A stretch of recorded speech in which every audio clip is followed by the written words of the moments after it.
এভাবেও ফিরে আসা যায় মিশরের রূপকথায় নতুন গল্প যোগ করলেন আর্জেন্টিনা।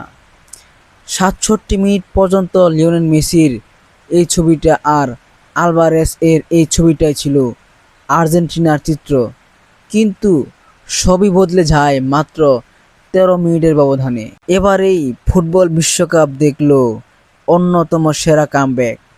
আপনি নিকট অতীতে এমন কিছু দেখেননি।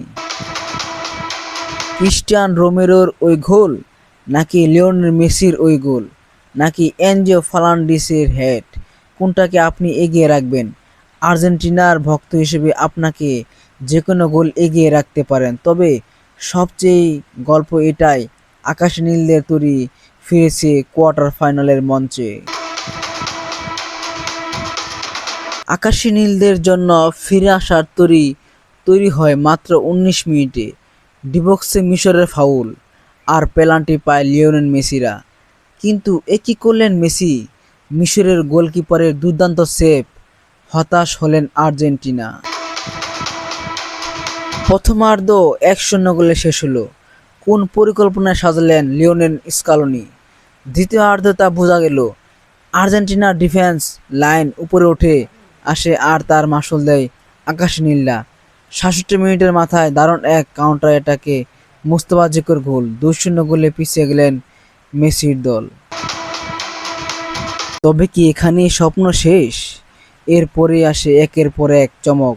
৭৯ মিনিটে মেসির ক্রসে জায়গা মতো দিলেন ক্রিস্টিয়ান রোমেরো। দারুণ এক হেডে গোলকিপারের। এবার আর গোলকিপারের কিছুই করার ছিল না।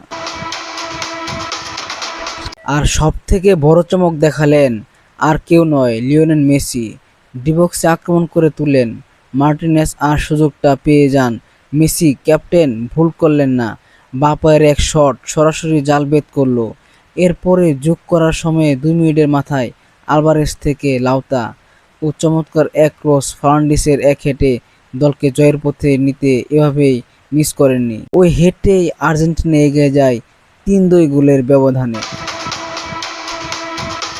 নতুন এক রূপকথার জন্ম নিল। অবিশ্বাস্য এক ম্যাচ।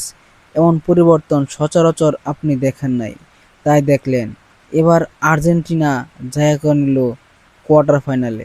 মেসি কাঁদালেন আকাশ নীলদের। এই রাত দারুণ এক বিশ্বকাপ ম্যাচের সাক্ষী হয়ে রইল।